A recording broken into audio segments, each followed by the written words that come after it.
სოციალურ მედიაში ხშირად სვამენ ამ შეკითხვას, ძირითადად ამ შეკითხვას სვამენ არამუსლიმები. შეკითხვა მდგომარეობს შემდეგში.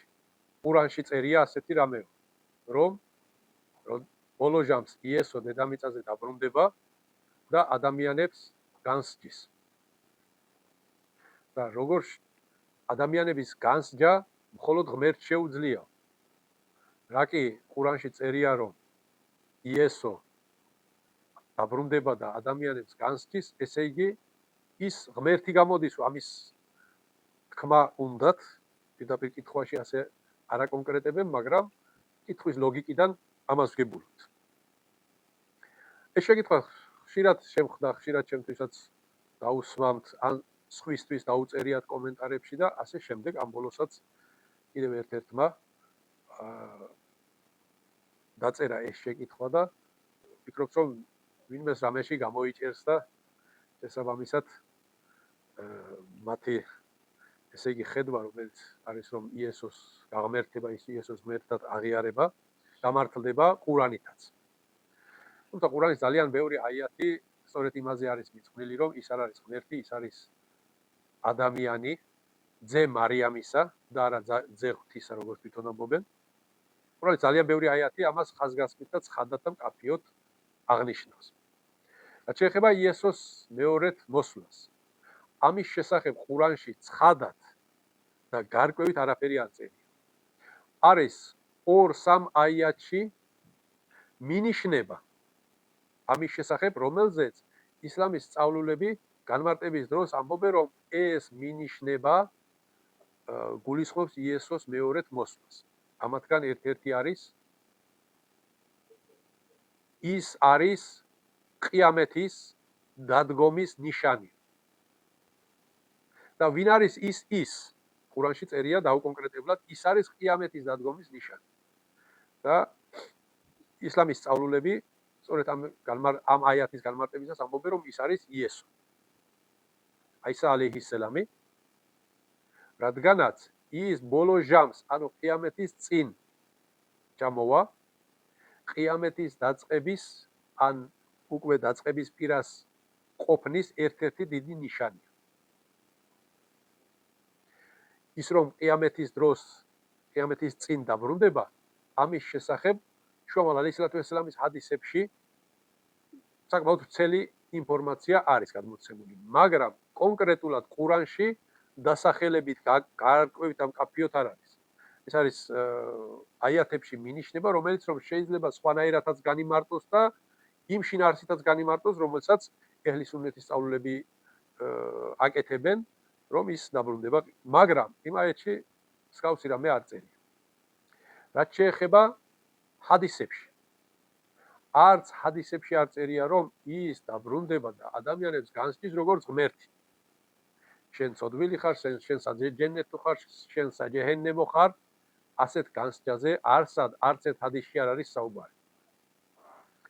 ერთ-ერთი ჰადისი მინდა წავიკითხო, რომელიც არის იმამ ბუხარის საჰიჰ ჰადისთა კრებულში გადმოცემული და ეს ჰადისი რა თქმა უნდა სხვა კრებულებშიც არის. მაგრამ იმამ ბუხარის საჰიჰ ჰადისთა კრებული ყურანის შემდეგ ყველაზე ძლიერი და სანდო წყაროა მუსლიმთათვის. აქ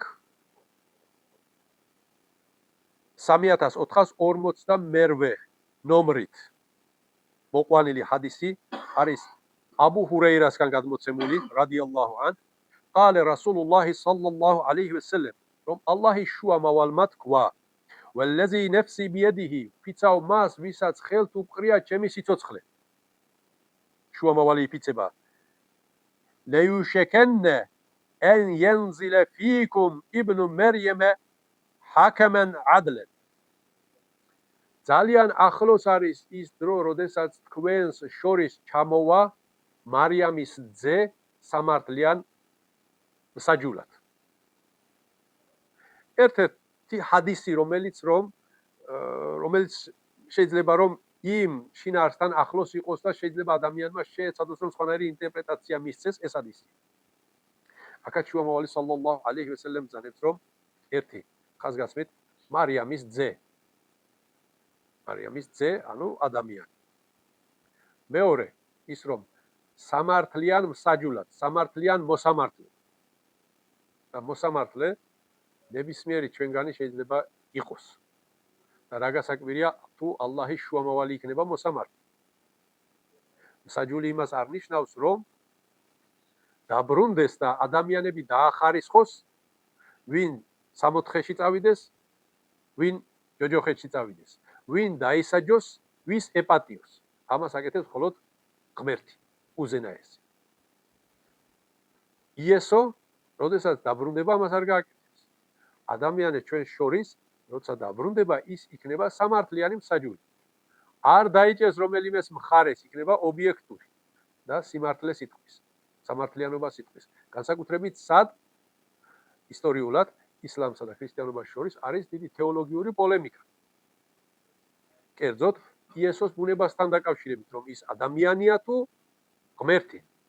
ამ მიმართულებით ერთ-ერთი დიდ განსხვავებებთან ერთ-ერთი არის ეს საკითხი ქრისტიანობასა და ისლამს შორის, ბევრი საერთო მსგავსებებიც არის, მაგრამ ესენი არის შეუთანხმებელი სხვაობები, რომ მუსლიმები არასდროს თანხმდებიან მის ღმერთობას და ქრისტიანებიც არასდროს თანხმდებიან მის ადამიანობას.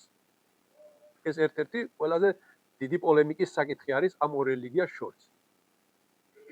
სწორედ ამ საკითხში ის იქნება სამართლიანი მსაჯული. და რას გააკეთებს?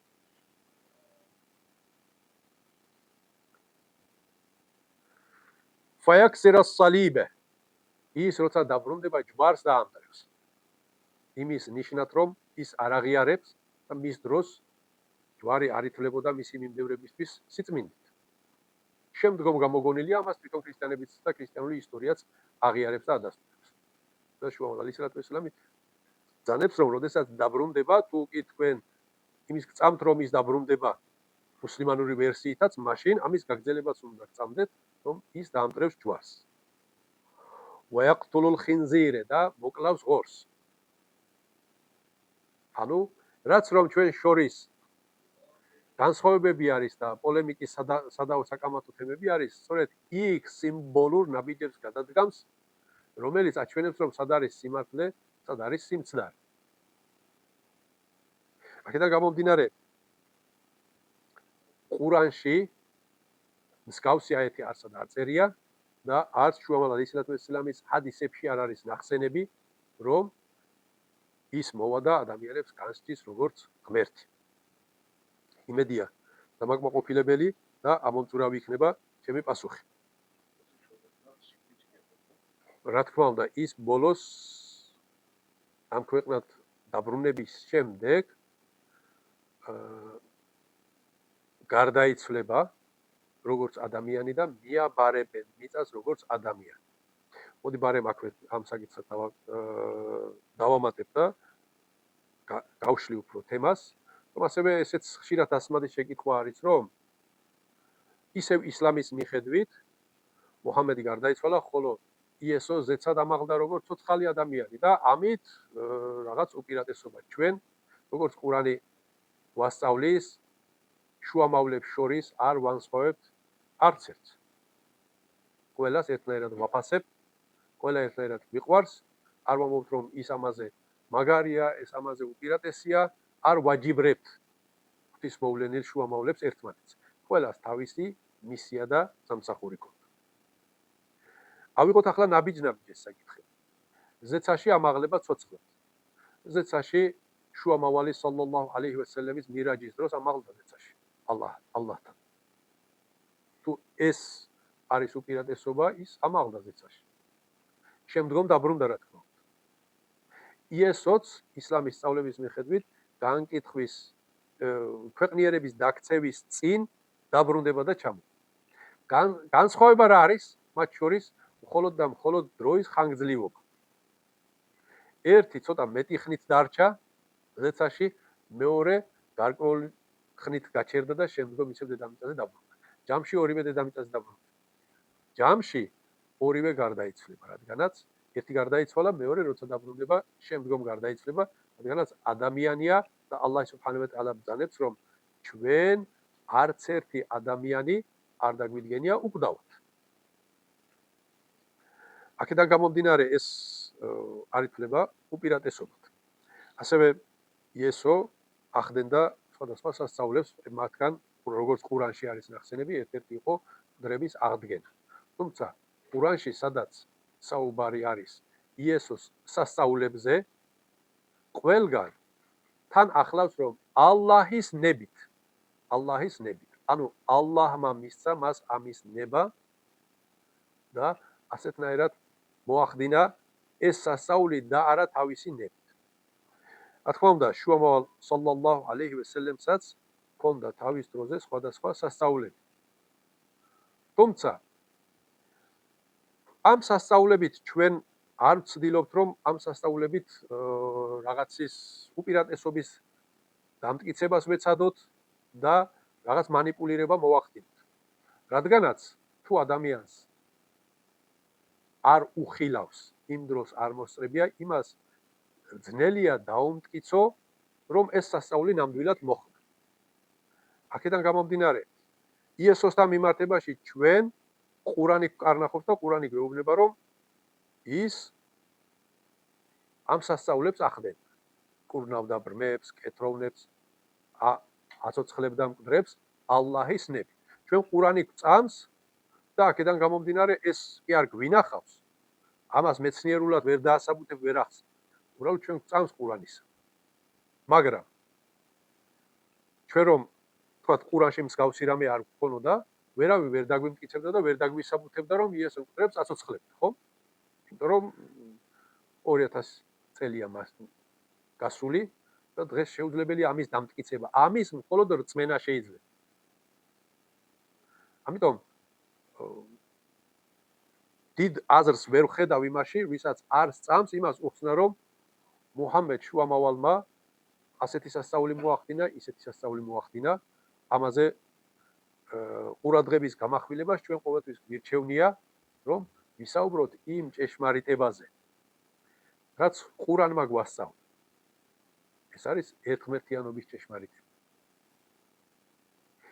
იმ ნაწინასწარმეტყველებ საკითხებზე, რომლებიც 14 საუკუნის წინ ყურანში გაჟღერდა, ჯერ არავინ არ იცოდა და დღეს თანამედროვე მეცნიერებმა თუ სხვადასხვა საკითხები ამ საკითხებს ნათელს ფენს და ვხედავთ, რომ იმ დროს ყურანში ნახსენები საკითხები დღეს მეცნიერულადაც დასტურდება. ჩვენ ძირითადად ამ მიმართულებით ვსაუბრობთ და ამ მიმართულებით ხსნით, თორემ იმას არ ნიშნავს, რომ მუჰამედ შუამავალი სალლალლაჰუ ალეიჰი ვესელემი მას არ ჰქონდა სასწაულები. და ამათგან ერთ-ერთი სასწაულიც ის არის, რომ მირაჯში ზეცაში ამაღლდა ის ცოცხლად, სიზმარში და მოჩვენებით რამე კი არა, ის ცოცხლად ხიზე მდგომარეობაში სულითა და სხეულით ამაღლდა ზეცაში. შედგა მასსა და მის გამჩენს შორის საუბარი და შემდგომ დაბრუნდა. ეს მისი ერთ-ერთი სასწაულია. მაგრამ ამას ირწმუნებს მორწმუნე. ვისაც ამის არ ჯერავს, არ სწამს, იმას შენ ვერ დაუსაბუთებ, რომ მუჰამედ სალლალლაჰუ ალეიჰი ვესელემი ზეცაში მართლა ავიდა. ამას ვერ და რომ სასწაულები არის რწმენის საკითხი. თუ თვალით იხილე, ამ შემთხვევაში კი ბატონო დაიჯერებ, მაგრამ თუ თვალით არ გიხილავს, აქ უკვე მხოლოდ რწმენა მუშაობს, თორემ დანარჩენი მეტი დასაბუთება ამისა არ ხდება.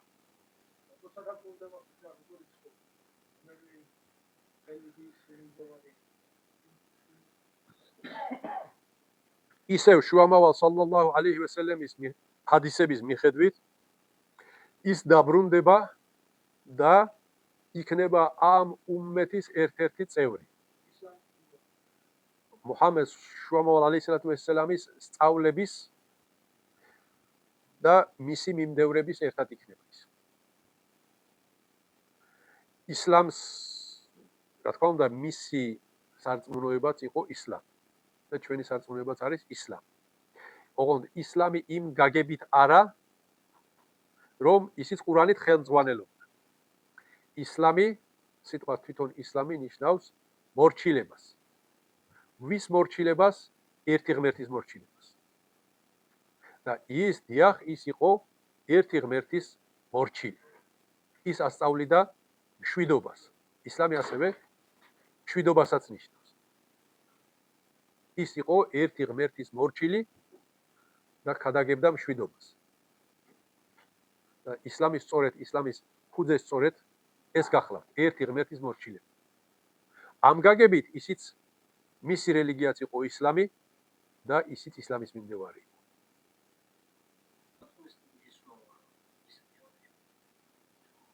რა თქმა უნდა, როდესაც დაბრუნდება, ადამიანები მას იცნობენ მისი აღნაგობის შესახებ. რა აღნაგობით დაბრუნდება ის, ამის შესახებაც სუნნეთში დეტალური ინფორმაცია არის გადმოცემული. და მორწმუნეები, რა თქმა უნდა, მას იცნობენ.